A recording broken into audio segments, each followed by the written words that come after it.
Hey there, this is Diane Blick and Courtney Thompson from Keller Williams Hometown Partners Blick Homes team, coming to you from Hutchinson, Kansas. Welcome to our front porch. Yeah, thanks for joining us today. We have a very exciting topic if you're in the process of buying, or if you want to know how the process of buying or selling works really. This is a part of the process either way. So What are we talking about today? We're talking about inspections. Inspections, why you should or why you might not. Right. That's a short list. Why you might not is a very short list. If you're a very savvy, experienced investor, buyer, or you want to shoulder a really big risk, those would be the reasons not to have an inspection. So let's move on to why you should. Yeah, for sure. Which is a much longer list, especially as a buyer. Yeah. You're investing, it's the biggest investment you're probably going to make, or one of, and probably the other ones are also housing related. So you want to know what you're buying. Well, yeah, and we kind of break it down to what I call the big five in inspections, which would be your roof, your waste system, which could be your sewer line or your septic system, the electrical system, the foundation, and that thing we call radon, which, you know, people should research and become self-informed about radon. We're not experts in radon, but it is deemed as the second leading cause of lung cancer, and it comes out of the earth, and it's a natural gas, and we can't see it, we can't smell it, we can't taste it. No, but it can be measured. And you should become self-informed about that and make a decision when you're buying a home whether you should. So let's move on from radon to the other things that should be looked at and why.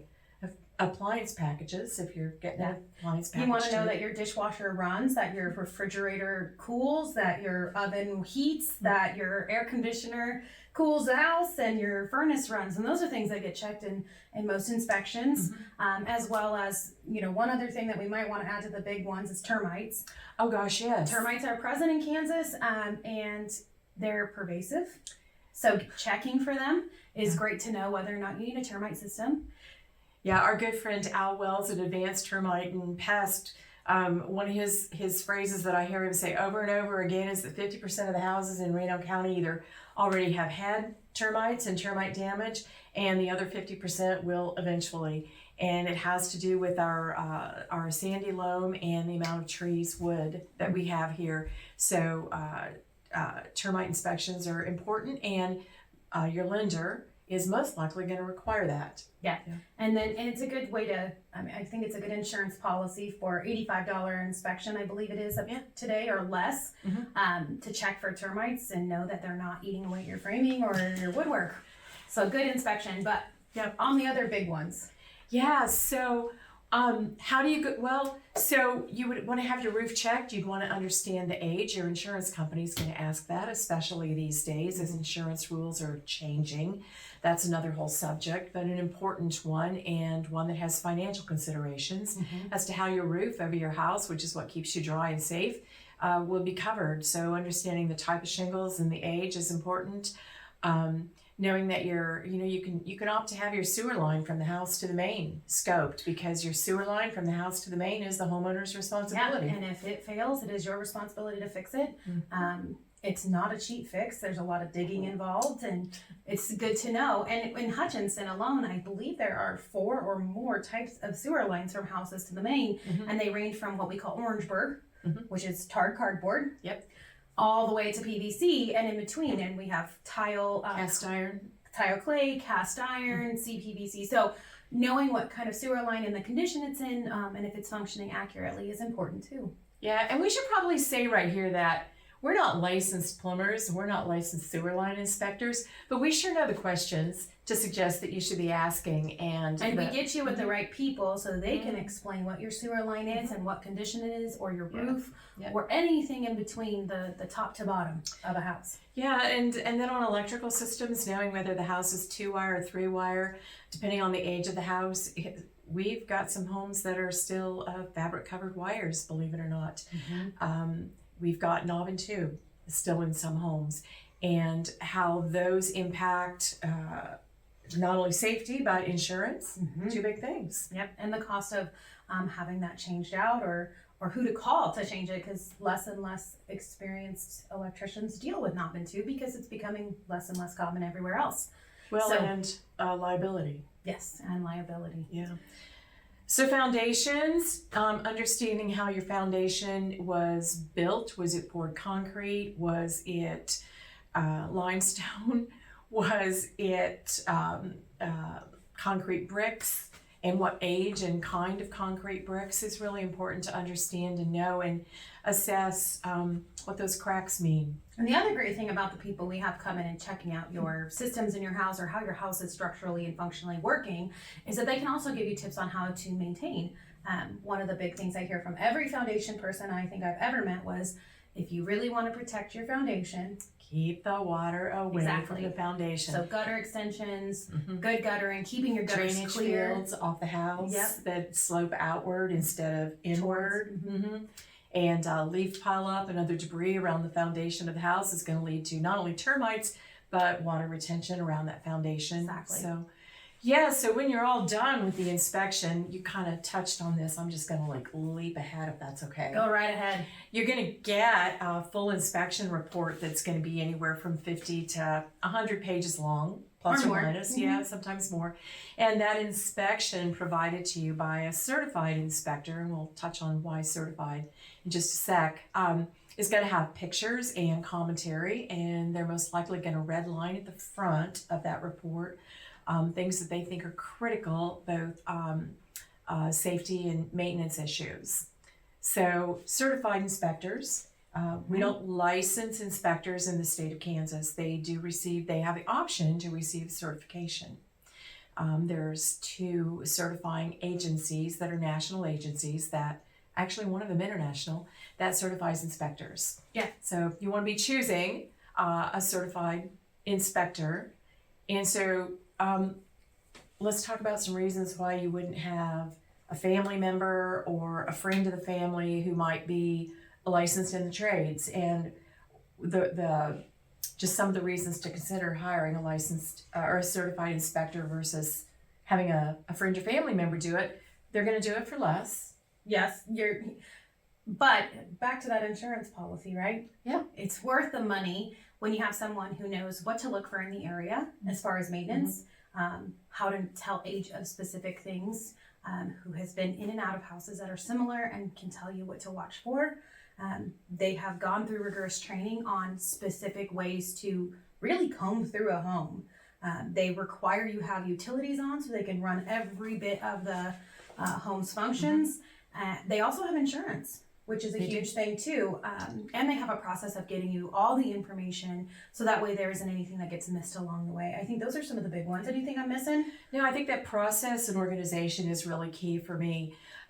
Someone who does this for a living has software tools that they use, and you will see them go from inspecting the furnace, for example, back to their laptop on site, making notes, taking pictures, uploading those so that you'll have them later, and they're going to show you what kind of filter you need and when it should be changed, as well as the current condition of the filter, along with everything else that they can learn about the heating unit. So that's all going to load into their report, and then you get your report back in a really organized manner that becomes a tool for homeowners to use throughout the years as to what you might want to do spring, fall, summer, winter to maintain that investment that you just Maintain, made. upgrade, update. And that's the other thing, is one of the things I appreciate about our inspectors is they don't just find the critical items. They tell you what would be good upgrades to, maybe bring your home up to par of more newer build, things to maintain, and they get everything. I mean, there are things that if the gutters are full, which is a very simple, get on the ladder, clean out your gutters. We all hate to do it, but everything from that to the real serious problems all gets put in there with recommendations. Yeah, so it generally takes, so when do you do an inspection, and what does it cost, and how long does it take? Those are some key questions. So you can do an inspection during a transaction at 1 of 2 times. a seller can do a pre-list inspection if they'd like to be aware of things that should be corrected or that will be discovered in inspection later. You can go ahead and do a pre-list inspection, which a lot of home sellers do choose to do. Or you, as a buyer, if one has not been done and that has not been disclosed to you, which it should be disclosed to you if it's been done, Yes. it should be disclosed. So if there is not one that you have access to make some determination about how you'd like to move forward, you do it after you're under contract. So you walk through, you see the house, you observe everything, you ask your real estate agent things that you should be looking at. Those should be shared with you. And then once you're under contract and your offer's been accepted, you would schedule an inspection within a specified period of time. And there would be terms written into your purchase contract that determine what your rights are with respect to doing an inspection, the types of repairs that you can ask for, what the seller's willingness would be to discuss those repairs, because they can stipulate in advance what they would or wouldn't do. And so that's all part of the contract negotiation in the first place. Then you schedule the inspection, and so inspection day comes, and So your inspector is going to take a really long time, and you want them to, and you want them to be focused, because like we said, they come through that house and they have a process, and the last thing we want to do is interrupt their process so they miss anything. So it's usually 4 hours roughly, but we do a lot of times encourage our buyers to come at the end of the inspection for a review that we've already discussed with our inspector, so that way they can focus for the first 3.5 hours, and then they can come tell you anything that's concerning or that you should know about. yeah, inspectors are willing to walk you through, show you how the furnace works. If they have a concern about the hot water tank, or they want to explain what they mean by we need ground fault circuit interrupters on the electrical system, or they have a concern about the electrical box itself, or the mast, anything on any of the systems. They would then take that time to walk you through and answer those questions that you would have. And your real estate agent is going to be there to help make sure that you're asking all those questions. Exactly. Because we realize that you may not have ever had to ask these questions before. So then once you get through that inspection and you sign an agreement directly with the inspector, you pay the inspector directly because he's working for you. Whoever hires him, the buyer or the seller, he's working for you. So then you get the report. Generally within 24 to 48 hours, you get that full report in a digital form and get a chance to review it, and then get to discuss with your real estate agent how you'd like to move forward on any inspection amendment requests for repairs. So, and that's the process for a whole home inspection. There are some other things like termite radon, a sewer line scope. Those are all going to be separate inspectors, typically, sometimes not, but and so you'll have agreements with them and you'll pay them. But when we get all of the reports together, you sit down and your agent tells you, okay, according to the contract, remember, you can ask for these kind of things. One thing we always say is it can't be cosmetic. Nope. You can't ask for paint unless your loan requires it. Yeah, necessary non-cosmetic requires. And your loan could require paint if it's a government-backed USDA Rural Development, FHA, or VA loan. There can be no chipping or peeling paint. That is going to be one of the requirements of that loan, and the loan appraiser is going to most likely call out those things when he does the appraisal, which is a whole different thing that we're not going to talk about today, appraisals. No. But that would be the time that you could ask for paint touch-ups. But that's usually the only time we will, we tend to ask for those. But that's another important reason why having a real estate agent to walk you through your inspection and the contract and what you can or cannot ask for, or should or should not ask for, all of those You have things. a right to ask for. Exactly. Yeah. Or even, okay, so the inspector saw an issue with the roof, and their recommendation is always what? Call a licensed roofing company to look at the roof. Exactly. Yeah. So knowing how to get that done and what to ask the roofer, all of those things are very important in the inspection period. The big thing is make sure you're doing your inspections at the accurate time. A lot of times I think buyers ask if they can do inspections before writing an offer, and It's typically not how we operate. Well, typically not what a seller would be willing to do. Exactly. Yeah. Yeah, unless the seller's already chosen to do a pre-list inspection, that would probably not work. No, there is a designated inspection period in our contract that goes along with your offer, and picking the right inspectors and knowing what licenses they have and understanding what those licenses mean. Yeah, so then once we've determined what your concerns are with regard to repairs, we document those in a formal inspection amendment. So everything goes in writing back to the seller's agent, unless we're the listing agent. Goes back to the seller's agent, and they have an opportunity to respond to that, again, keeping in mind the terms of the contract. And sometimes there's negotiation on that back and forth. And then once everything is agreed to, there is a process for getting estimates for repairs, multiple estimates for repairs as needed. Everybody gets to agree at the end of the day to the cost and how those will be done. So this is an important process. And there's no real written rule about who gets the estimates. A buyer may have a preferred company that you wish to get estimates from.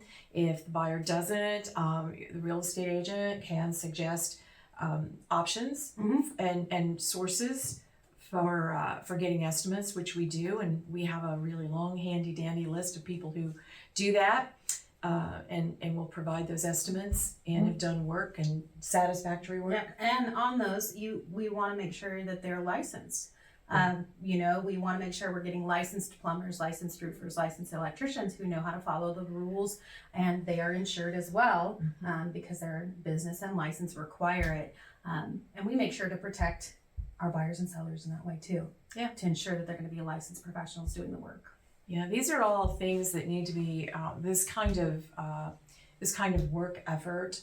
It needs to be taken into consideration when you're hiring and interviewing a real estate agent to represent you, how they will hold your hand through this process, what they're going to help you with versus what they're not going to help you with. And that all depends on the hiring arrangement and how we're functioning for you as your agent.